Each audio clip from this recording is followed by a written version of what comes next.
And now, you're tuned in to RBLR, the home of Tampa Bay's Reveler Sports. Hello, listeners. It's a ray of sunshine to have you joining us on this episode of RBLR Bucs. I'm Musab, your host, and let me tell you, the excitement is palpable.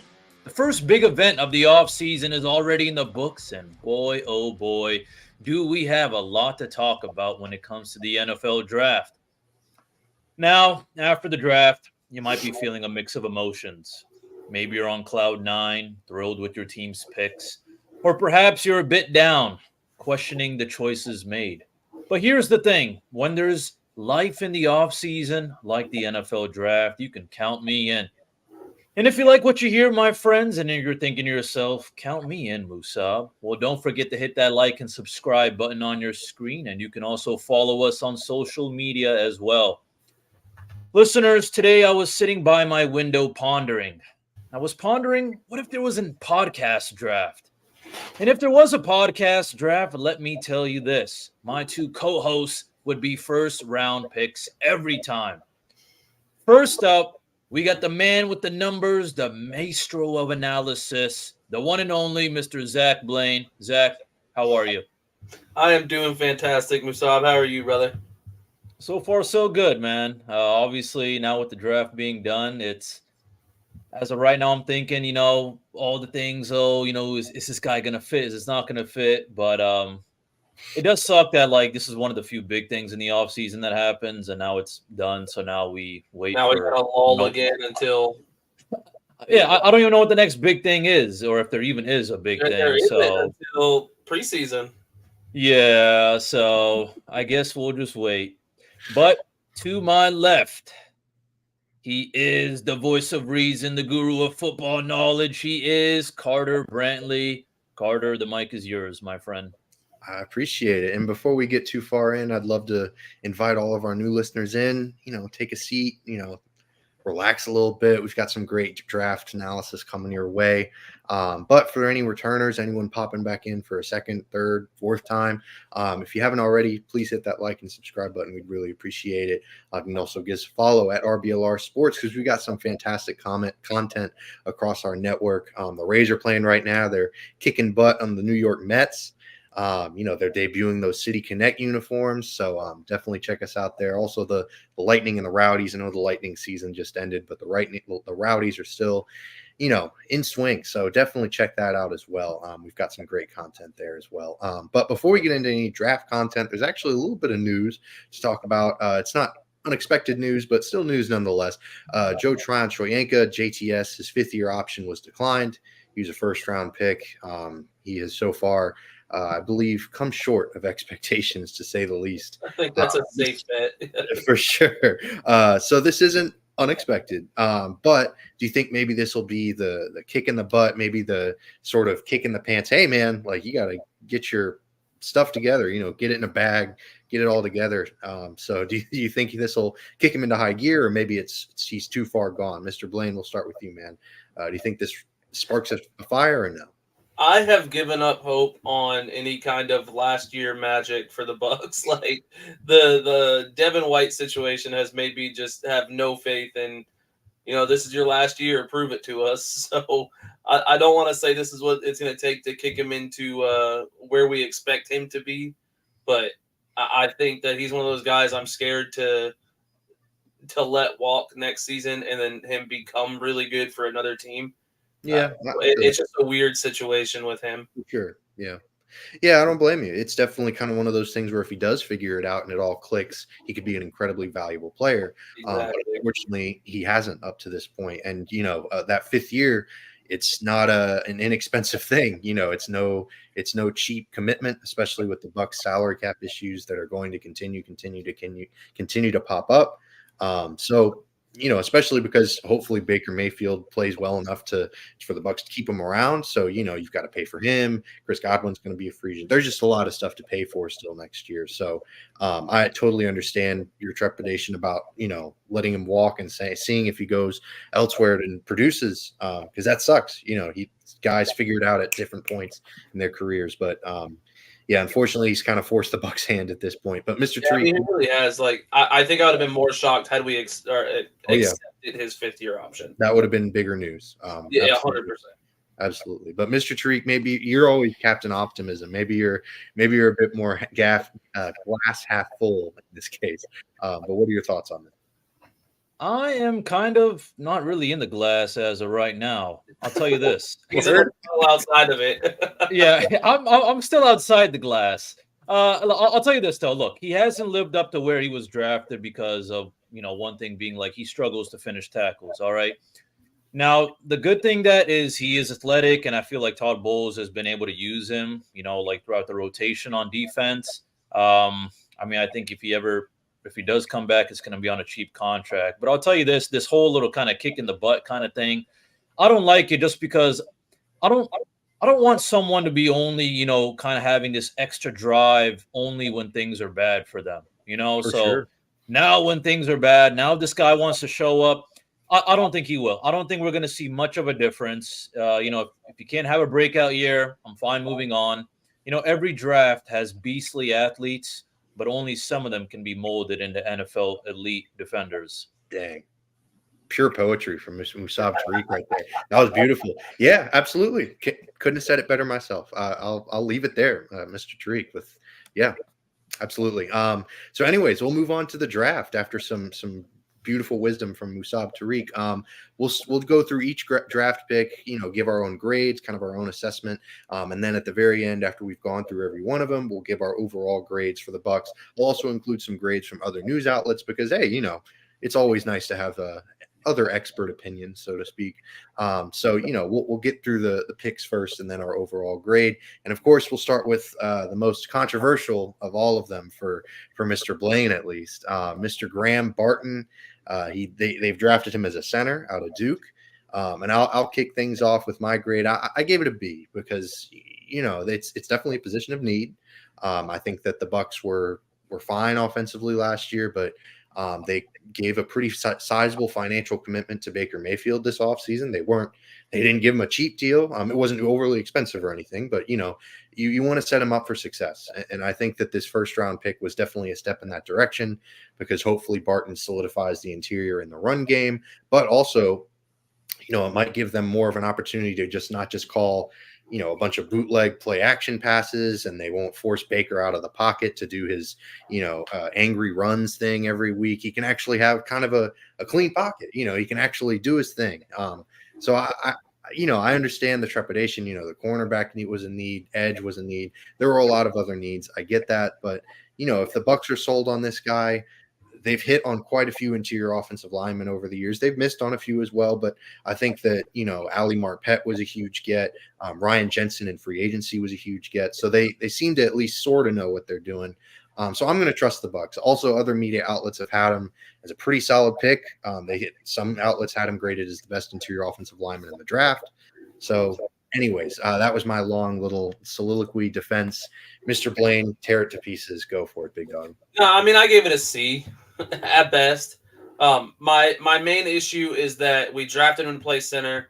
How well did that work the last few times we've drafted tackles to play interior offensive line positions? Cody Mock had not a great year last year. Robert Hainsey is the reason we drafted an offensive or a center in the first round. This whole routine of drafting outside guys who had short arms or something that didn't work on the outside and moving them to the interior is just a repeated cycle that I don't want to continue to be in. So we drafted a guy who has played 6 games outside of high school at the position we drafted him to play. To me, that's too risky of a thing to do in the first round. If he were a second round guy, I wouldn't be angry with this pick. In fact, it'd be a much better grade if they would have taken any other offensive lineman in the second round, because I feel that we're risking him maybe not being good at the NFL level at center, and we don't need a tackle. So it's like, what are we going to do? Maybe move him to guard, which is exactly what we're probably going to have to do with Hainsey this year. So it seems like a lot of people rated him really high with nothing to go off of game-wise. Yeah, I mean, absolutely. A first round pick's always going to be a huge risk, and they're kind of taking on more risk, like you said, by depending on a guy to switch positions. Especially when they had, JPJ. We talked about him on previous episodes. He was there, and he knows how to play the center position. I Hopefully, mean, the other big one that we talked about was Cedric Van Pran, and he went like the 5th or 6th round. yeah, Like he fell. he He fell fell some. way Yeah. further than we expected. So just knowing that we passed on JPJ and could have way later on in the draft taken a guy who's played center his entire career. Right. It seemed crazy to me because that was a position we were targeting, and we went in and took a guy who has played 6 games outside of the high school level, like above the high school level at that position. It just doesn't make sense to me. Yeah, and I'm probably not going to hold the Van Pran thing too close to him because you Yeah. go out and you get your guy. You can't really worry about the peripherals, what other teams are doing. But I definitely understand hindsight sort of thing. Like, darn, we could have waited until the 4th or 5th round and still gotten a relatively quality. Exactly. So I certainly understand in hindsight. But Mr. Tariq, we haven't really heard from you, man. What are your thoughts on the Bucs first round pick? You know what? At first, I was thinking, why not JPJ?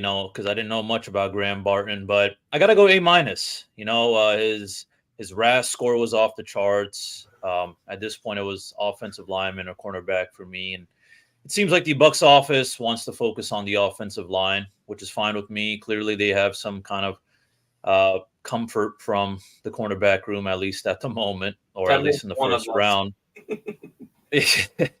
But I guess what kind of maybe put him over JPJ from what I was seeing is that he has that kind of positional flexibility. So worst comes to worst, if he's not our guy at center, they can put him at guard. But honestly, guys, I feel like there's got to be something that maybe we don't know specifically as to why they chose him instead of like JPJ or something.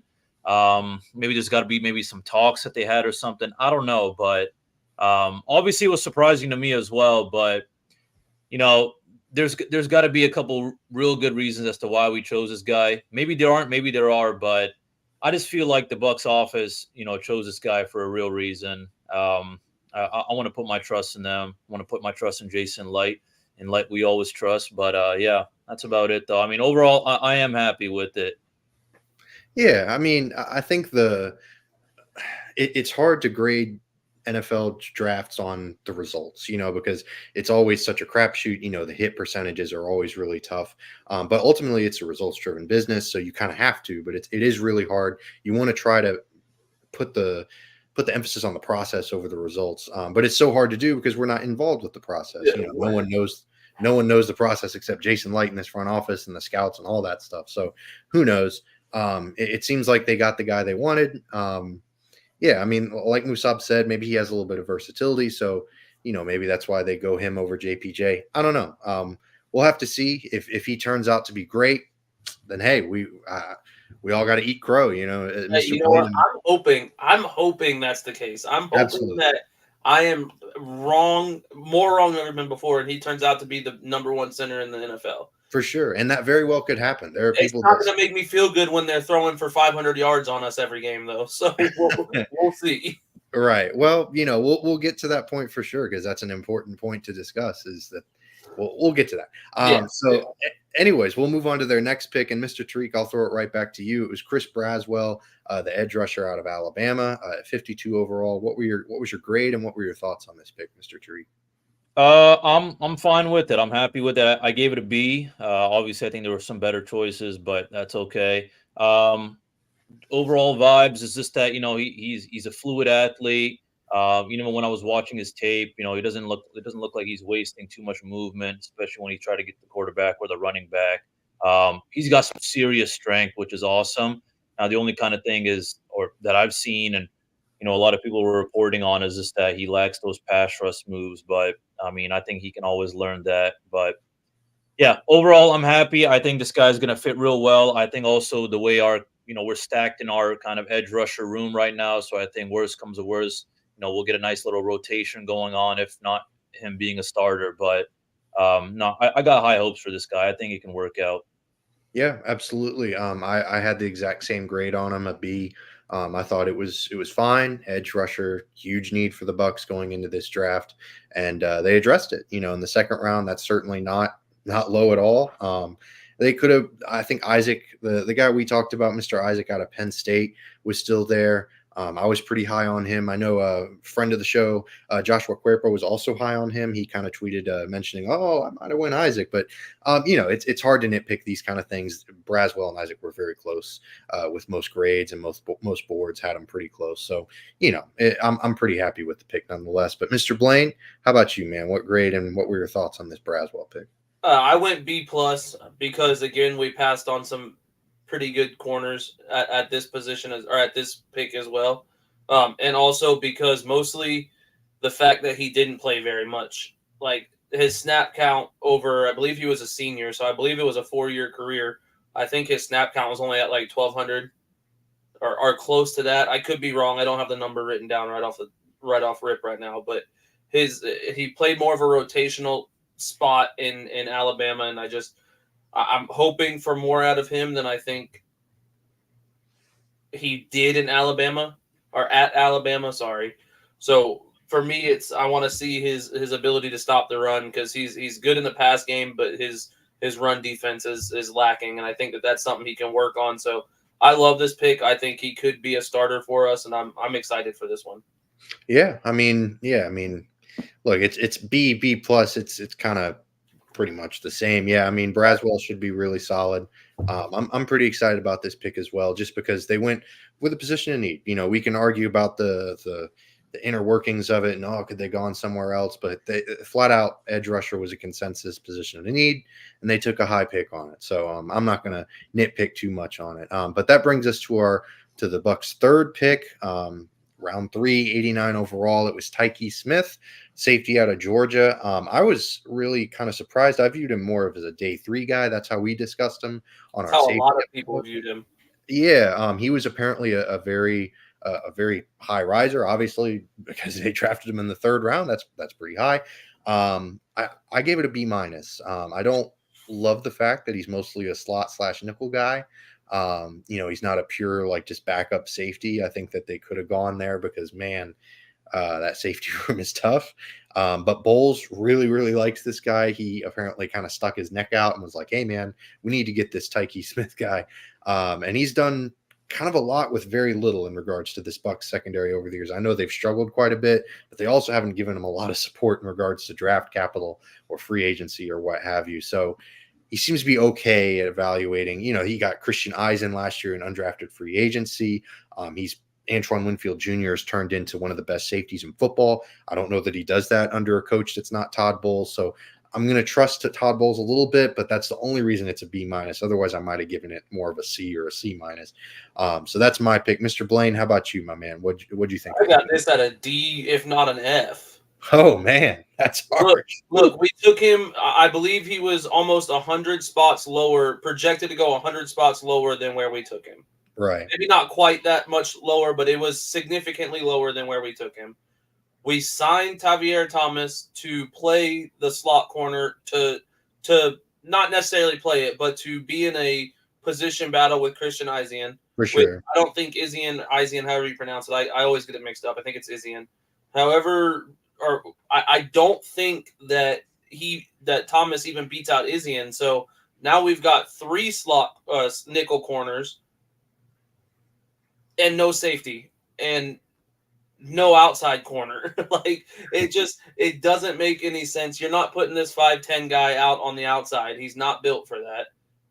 You're not going to solely stick him as a backup safety. So you're drafting him because he's a nickel guy, but you've already got 3 nickel guys on the roster. So it seemed like a brain lapse in the front office, in my opinion, on this pick, because it's awful. Yeah, I mean, it's tough to argue with any of the points that you made. It's really hard to. Like I said, this is kind of me putting my faith in Todd Bowles and him finding a guy that he really liked. But yeah, I'm with you. It was a head scratcher for me at the time as well, because if they would have gone pure safety, this would be a very different conversation. 100%. Had they gone a guy that was going to either play safety or challenge Whitehead or be a backup safety or challenge Whitehead for a starting spot, I would have been okay with it. Like, I would have probably rated this an A because we talked about needing safety as well. Oh, yeah. So this one's not even necessarily more on who we passed on. It's just more on who we took here. Yeah. No, I'm with you. It was a weird pick, but like I said, Todd Bowles really liked this guy. So, if a coach really likes him, then maybe I'll give him a little bit of a pass. But, man, it's going to be tough if he goes out there and isn't successful. But, Mr. Tariq, how about yourself, my man? What do you think of this pick? Oh, man, guys, I mean, I had a B, but I'll tell you this, after what y'all been saying, I'm going to have to bring it down to a C because, I mean, no, you all got some valid points. Dang, honestly, huh? it's like that scene from the Matrix, I guess, where he gives you the red pill, the red pill, the blue pill. But instead of choosing either one, we decide to get one half of the blue pill and one half of the red pill, which that's not how it works. You know what I'm saying? So that's what I was thinking. It was kind of like an eye opener to me as to why we got this guy. I mean, for me, I want to have a little bit of optimism just because, Carter, I also heard that, Todd Bowles really did like this guy. So I'm assuming this guy can be someone who can fill multiple roles. But, let's see what happens. Obviously, there's a good reason as to why we got him in the third round. But honestly, I could see this either working out like decent well for us or just not working out at all. This is going to be like an embarrassing pick looking back at it, but we'll see. Worse than taking a kicker second round. So that's true. That's true. It's definitely not going to be the worst pick of Jason Light's career all time. Yeah, that's already set in stone. But you know what else is not the worst pick of all time? If you're looking for a safe option, first overall pick for your wardrobe, definitely check out the shop.rblrsports.com site. We've got Rays, Bucs, Lightning, Rowdies. We've got it all for you. Anything for your Tampa Bay sports needs. And we'll give you a promo code since, man, we're about to enter a dull time in the off season. So we got to have something to pick you up. That's Cannon, CANNONS. Type that bad boy in, get 10% off your entire order. So definitely check us out there. But moving on, we're moving to the third round pick. I believe this one came over in the Carlton Davis trade. It was originally a Lions pick. And, man, I got to tell y'all, I want to start this one off because I was really excited about it. I think the Bucs knocked this pick out of the park. Jalen McMillan, wide receiver out of Washington. I was thrilled with this one. I gave it an A+, because he's a first or second round guy, if not for an injury, and also playing for the two, a round 1 and a round 2 pick at the wide receiver position at Washington. He's fantastic. He's got the athleticism. He's an outstanding route runner. I think he eventually replaces Chris Godwin. But for now, he's definitely going to compete with Trey Palmer for that wide receiver 3 spot. I couldn't have been happier with this pick. I thought the Bucs saw someone that was, kind of sliding through the draft boards, and they snatched him up. And 10 out of 10, no notes. Mr. Tariq, how about you, man? What were your thoughts on this pick? I think this was really good. From the top of my head, I wasn't thinking we would get a wide receiver this early, but this guy's real good. Overall, great pick. But when it comes to even depth and stability, like you mentioned already, Carter, with, if once Godwin says bye-bye, it's time, we get a nice, good replacement, someone who's already been in the system. So, for sure. And from what I was seeing, watching his tape and kind of seeing what his fans or Washington fans were saying, they were saying that he was a team player. He made a lot of plays for his teammates. And I think that's that's kind of the unfortunate part about someone like Jalen McMillan is, you're in the shadows of two guys like Rome Odunze and Jalen Polk. So I think, look, wide receiver was a need for sure, and I think we grabbed a good one with upside. Yeah, absolutely. I think the main concern with him is just his yak ability or his playmaking ability, whatever you want to call it. Mm-hmm. He's not exactly a catch and, make something happen kind of guy, but that's not really the Bucs offense anyways. It seems like Godwin and Evans haven't relied on that at all throughout their careers, and the Bucs have been pretty successful with that. So I'm excited to see what he can do. Mr. Blaine, how about you, my man? What are your thoughts on Mr. McMillan? I gave him an A-, and not because of the player here. I think this is great value where we got him. I think he's going to be a stud in the league. Problem is, Liam Cohen has already come out and said he sees a big year out of Chris Godwin at the slot position, and that is where McMillan made his living. He was going to be before the injury would have probably been a late first, early second round guy at the slot position. I don't see him as an outside receiver necessarily. So I'm confused on why we took somebody that's going to replace Godwin if we don't expect Godwin to not be here this year. Because McMillan is a guy who can play right away. I don't doubt that for a second. If he's healthy, I will say that. If he can stay healthy, he can play right away and be a 2 or 3 guy. Hazel's screaming in the back. I apologize. That's all right. She's outraged at the exactly. lack of. So I don't get it. I'm not as high on Godwin as everybody else is, so I'm not mad about the pick. I want to replace him, but I just don't know if now is the right time to do that. When again, TJ Tampa was sitting there at this pick. Like, I don't know. There's a lot of this draft was players that we passed on, is why I was so low on some of these grades. Yeah, and TJ Tampa fell like a rock. I mean, my goodness. God, that was shocking. Yeah. I mean, it happens every year. You see the weird drops from guys. You'll see a guy that the consensus boards have him relatively high, and man, he does not go. He falls almost off the draft board. I mean, last year, Andre Carter out of Army. Yeah, a lot of draft boards had him as like a 2nd or 3rd round pick. He went undrafted. Keyshawn Boutte was supposed to be like a 3rd, 4th round pick. I think he went in the 6th or the 7th round, and now I think he's on his way out the league. So yeah, it's definitely tough. You see it every year, but yeah, McMillan. The good news is I do understand your trepidation about he is mostly a slot guy in college, but I do think that was more out of necessity at Washington. He filled in occasionally for Polk or Aduze, whoever it was, on the outside, and he seemed relatively capable. So I think given the opportunity, I think he can be successful, but I definitely understand the hesitation there. So, I get it. But Mr. Bland, I'm going to throw it right back to you because round 4, pick 125, then went with your favorite position, running back, Bucky Irving out of Oregon. What were your thoughts on this pick, Mr. Bland? Favorite position, least favorite school, brother. I was not ecstatic about this pick. Quack. Looking at him, he's a mini Rashad White, and I don't know what else to say about him. He's quick, not necessarily fast. He's more of a quick player, not blow you. I think he ran a 4.55 40, so nothing super fast. But what I like about him is his ability to, when he does it, stay behind his blockers and make cuts in the middle, in a crowded space, I should say. Whereas Rashad White, I see more of a hand the ball off, go to this hole, just hit this hole no matter what you do, hit this hole. Whereas with Bucky, I see more of a ability to cut and make decisions behind the line. When he follows his line or his blocks, because that's one of his issues is he doesn't follow his blocks all the time. And his ability to pass block is almost non-existent. So I'm hoping for good things from him, but not necessarily expecting good things from him. I gave it a B+ because at this point, what are you going to get there? You know what I mean? Like, yeah, for sure. It's kind of the start of the draft where I was like, screw it, whoever we take. I'm not stressing it too much. Right. Yeah, I don't blame you. I was a little lower. I gave it a C-. I thought this was probably the worst pick of the draft, in my opinion. Oh, wow. Disagree completely there. I was just really low on him because it felt like doubling down on a type of player that the Bucs already have. Because like you said, it's a mini Rashad White.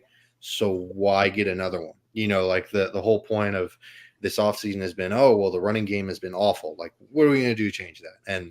And the Bucs were like, we'll just draft another pass catching running back. And it was just it felt very strange and very weird. I was expecting a little bit more of a between the tackles guy, someone who, God forbid, if Rashad White needs a break or if he gets hurt, he can take the fair share of those carries. And I don't know that Bucky Irving is that. He's a bit smaller. He's on the smaller side. Yeah, 5'9", like 180, I think. Yeah, I mean, my goodness, like that just concerns me a little bit. I'm not going to lie. If he'd be a competent replacement as a pass catcher, but man, exactly. Him and Chase Edmonds, I have no. Like, what are they going to do? Like, who? Like, not that Edmonds is awful or anything, but it's just like I don't know. Ray Davis was there from Kentucky. If they go that route, I think I have changed my tone quite a bit. But yeah, I don't know. I just think the Bucs already have that. I wanted more of a between the tackles guy, but Then again, maybe Bucky Irving, hits the weight room this offseason, and maybe the Bucs saw that and were like, oh, man, he's going to get big. I don't know. But regardless, Mr. Treek, what were your thoughts on this pick? I'll tell you, man, I hope everyone on one of those guys hits the weight room, man. You got to get ready. Sure. You got to get ready for the big dogs in the NFL. But Absolutely. I'll tell you this, I'm going D+. I'm going D+ because, yeah, sure, everybody and their mother in the running back room is fast and shifty and all that other mumbo jumbo. Okay, but I wanted a power running back like Braylon Allen from the University of Wisconsin. Okay, he was also available. I think he was picked by the Jets. I think, yeah, round 4, maybe 130 something. Anyways. But I don't know. I guess my overall vibe is that I guess this pick to me has put Rachaad White as our power back, and then Bucky Irving as kind of that gadget back. So I don't know. I mean, maybe if Rachaad White kind of changes it up a little bit, if you can kind of crank out more yardages, then I guess I'll like this pick a lot more. But the thing is, it's kind of like that meme of the one Spider-Man just pointing to the other Spider-Man, So, yeah, I'll leave it at that. Like our nickel cornerback room, right? Yeah, like our nickel that's right. cornerback room, yeah. That's right. Yep. If I was about to say that, like, it feels an awful lot like that. They have a lot of the same type of guy. And, yeah, Musab hit it right on the head. Not much more else to say. But they did skip round 5. The Bucs didn't have a round 5 pick this year, but then they had 220 overall, round 6, Elijah Klein, guard out of UTEP. So, Mr. Blaine, I'll start with you this time. What were your thoughts on the draft? F. Elijah Klein. F. Wow. Yeah. Okay. I'm just kidding. I got a D-, not quite an F. No, my issue here is he was projected to go but he was projected as the 30th best prospect. Like, he was projected to go undrafted. We could have taken anybody else that was projected to be drafted, and I would have been happy here. Like I said, we're at the point now where I don't care who gets drafted. Don't take a guy that's 300 spots below where you take him, though. That's my issue. He's going to be a practice squad guy. If that, he won't. I wouldn't be shocked if he doesn't make this team. Eesh, some harsh words for Elijah Klein. Yeah. My goodness, for a 220 pick. It's one of those things. We drafted a guard. I think he played guard in college. I haven't even done any significant research into him because there's no point in it. I saw where he was drafted and what he was projected to go. And now, don't get me wrong. I understand I should have done a deeper dive. That's why I'm not giving you guys stats or anything, because I'd be lying to y'all, and I'm not a liar. You got a guy who goes to a small school who blocks the run really good. That's because you're playing against low-level talent at small schools. So I'm not impressed with this pick. Man, harsh words for a round 6 pick. Yeah, I don't know, Mr. Tariq. I hope I'm wrong. I hope so too. Some people are so excited that they're having him as the star. He's competition for the starting position. He's going to be not a snowball's chance in hell. Oh man! All right, fair enough, Mr. Tariq. Ever the optimist. What were your thoughts on this pick? Man, I'll tell you this. When we got this guy, the first thing that came in my head was, I don't know if it's pronounced Jason Light or Jason. I got to find me a small school lineman somewhere in the draft. I'm telling you, bro. Yeah. All right, because I was like, oh, there it is. I think it's not a sexy pick, but look, long-term interior offensive line depth is, definitely needed, especially replacing people like Aaron Stinney and Nick Leverett. I don't expect him to see the field immediately, or maybe he won't make the field. Maybe he might just kind of be like a camp body. Who knows? But one thing I actually noticed was ESPN had mentioned that UTEP ran the ball a lot, and he's got plenty of experience in the run game. I don't know if he did well in the run game or not. That I don't know about, but it could be a sneaky good pick. I mean, he has a lot of experience under his belt. He's a 5-year starter. What do you say? I said he's damn near my age. Could be, yeah.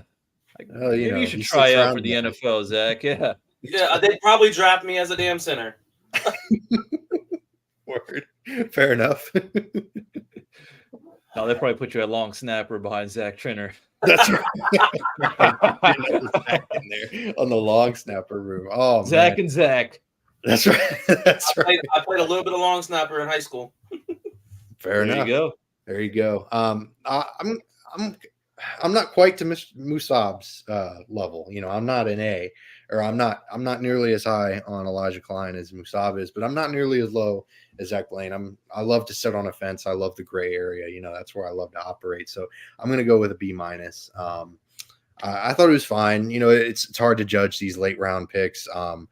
Because these draft boards, like I totally get, the consensuses say that this is kind of a reach, but like, man, you get into these lower rounds and like, how accurate are these big time, like these consensus boards, because like it's just these guys are like you're so nitpicky with the lower level picks. It can be kind of hard to evaluate. Well, how good is this guy? Like, is he going to get picked at this spot?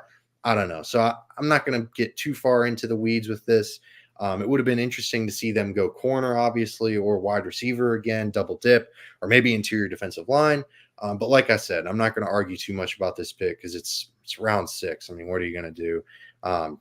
They could have drafted the next Tom Brady, I guess. But other than that, there just aren't too many guys that make it out of the 6th round that are really impactful players.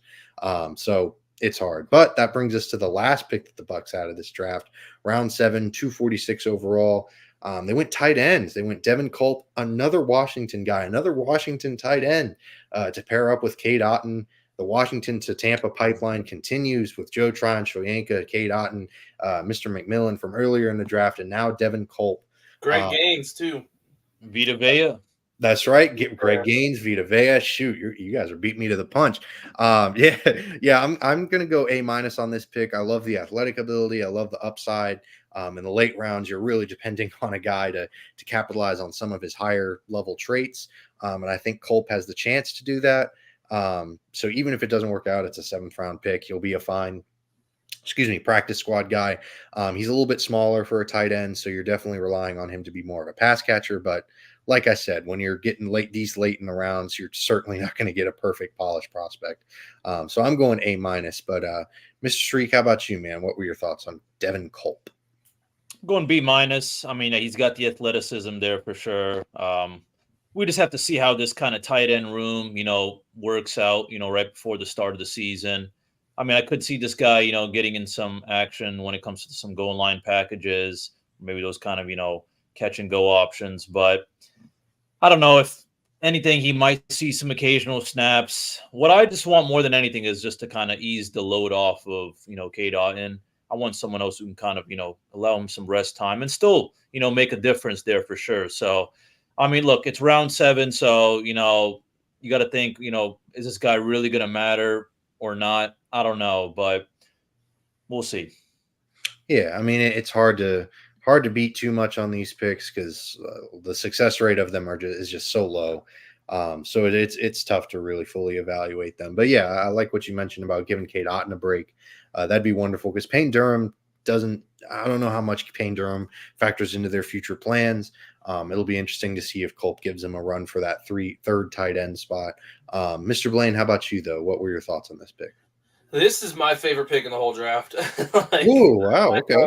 It's crazy. I'm not necessarily saying that he's going to be a day one, he beat out Cade Otton as number 1 tight. Like, that's not what I'm saying here. Of course. But this guy, if he can work on catching, I know that sounds crazy as a tight end having to work on catching, but that's one of the biggest issues that I see with him. As a Pac-12 fan, I have seen this guy quite often. If he can become more consistent in catching, he was the fastest tight end at the combine. He's probably the fastest tight end on our team. Oh yeah, he would be he'd be a great vertical threat for us, which is not something we've had. I mean, I know we had Gronk, but outside of Gronk, we had old Gronk. Right. So he wasn't fast to begin with. Exactly. Well, I'm not saying necessarily fast, but Gronk, even though as slow as that son of a gun was, for sure, no disrespect, he was a vertical threat. Yeah. So we've not had a legitimate vertical threat at tight end in a long time, in my opinion. I know Cam Brate kind of could fit that role, but not really. Stretching it, yeah. Yeah, so Culp could be a vertical threat tight end in the league if he can become more consistent while catching the ball. As a run blocker for his size, he's actually relatively decent at run blocking. I could legitimately see him not only making this team, but being tight end 2 on this team this year if the consistent catching comes along. Wow, higher on Devin Culp than any pick in this draft. I like it. That's I am. I know it's weird, and I don't know that I'm necessarily higher on. Like, I think that there's people above him in this draft that are going to be better. I think it's just where we got him and the potential of Culp is what makes me so high on him, because like everyone else, I'm like, we took him too early. We took him. We took him at the right time, but maybe a weird position like the McMillan situation. I just think that this fills a need for us. We got him in the 7th round, and he has potential to be tight end 2 starting the season, if not, further into his career in Tampa. Fair enough. Well, that brings us to the end of the draft. That was all the picks. So we'll get into some overall grades. I'll start with some outside outlets, and then we'll get into our own grades. Fox Sports gave the Bucs an A. Pro Football Focus also gave them an A, and Pro Football Network, which was the website that we used for our live draft simulation, they gave the Bucs a B+. So pretty high praise for the Bucs so far. It's not, what the heck do they know? Any team that wins the draft, like, what the heck does that even mean? Just because they supposedly have a great draft doesn't really mean jack. So, read into that what you may. But my grade for them was a B. I thought they were fine. I thought they addressed some needs. They left some meat on the bone, in my opinion, with cornerback position, as well as getting a true backup safety. But, they also made some really nice picks, I thought, the McMillan pick being my favorite. So, B is where I'm at. Mr. Treek, how about you, man? What was your overall grade for the Bucs? Overall, I'm really happy. We were getting the positional needs. I would probably say, and I forgot to mention, my grade is A-, because of all those things. Like, we got our needs, except the whole kind of cornerback safety situation, like you mentioned already, Carter, was definitely a little bit weird to me. That's why I gave them the A- instead of just an A or A+.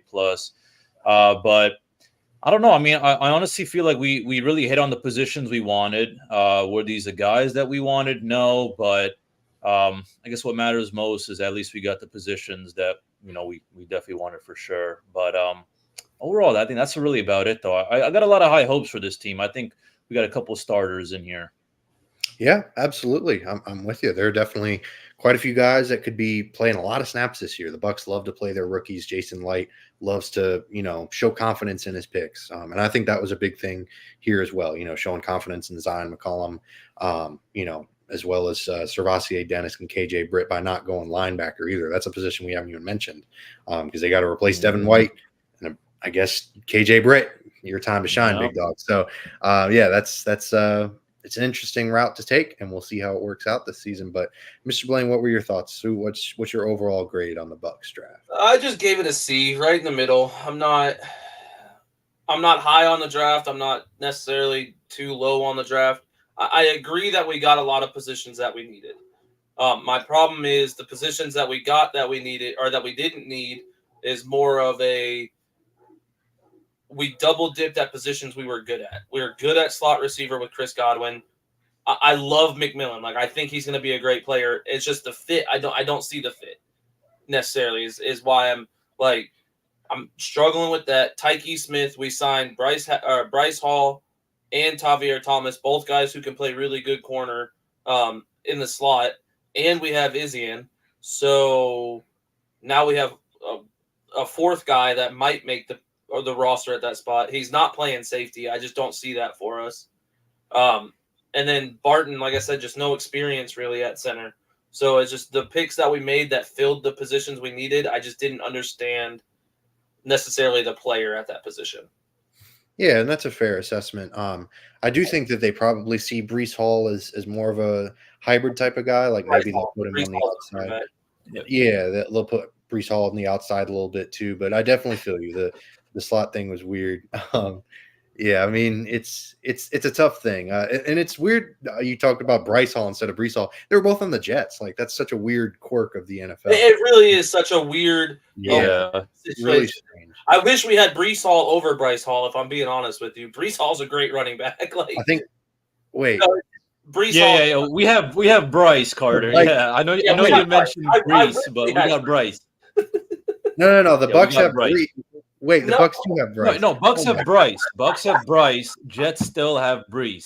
Yeah. See, like they're so confusing. Like, It- why I couldn't know. they? We got one of the B halls. That's all that matters. Yeah, exactly. They got the cornerback version of the B Hall. There you Yeah. go. But yeah, no, I expect him to play a little bit more outside as well. I do think he plays more of an out. He's because I believe he's like 6'2". Like he's Right. big enough and quick enough to play outside, and I think that he does. I guess I assume they were bringing him in to play that CB3 spot, and to me, that's more of a slot guy. No, for sure. But with that being said, either way, like Tyke Smith is built to play slot corner or nickel, whatever you want to call it. I call it. They already have two of them. Yeah, Exactly. So for sure. we have at least two of them, and it just didn't make any sense, especially where he was drafted. So not only did we reach for him, but we reached for him to play a spot we already signed free agents to play. Yep, it was a weird selection for sure. And there were, it's not a perfect process. It's not a perfect draft. You'll have a hard time finding one that is. I don't think any front office. The Eagles drafted fantastic.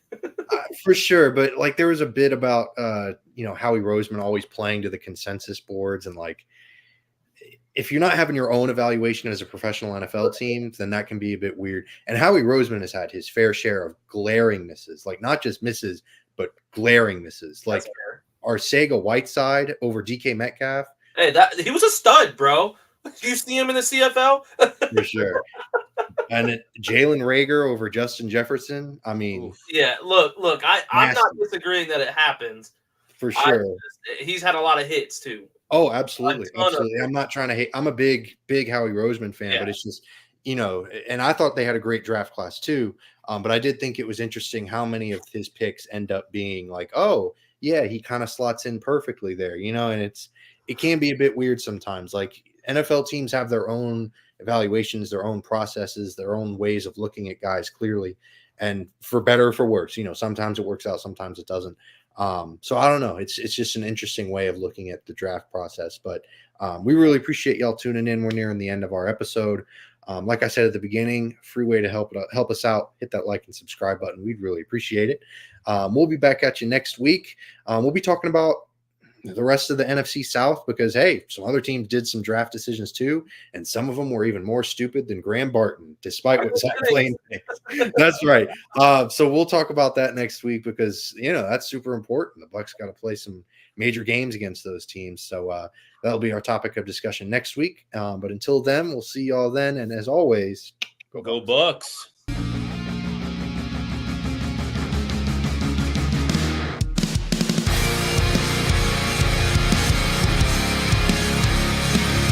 Thank you for tuning into this presentation by RBLR Sports. On your way out of the stadium, please remember to like and subscribe.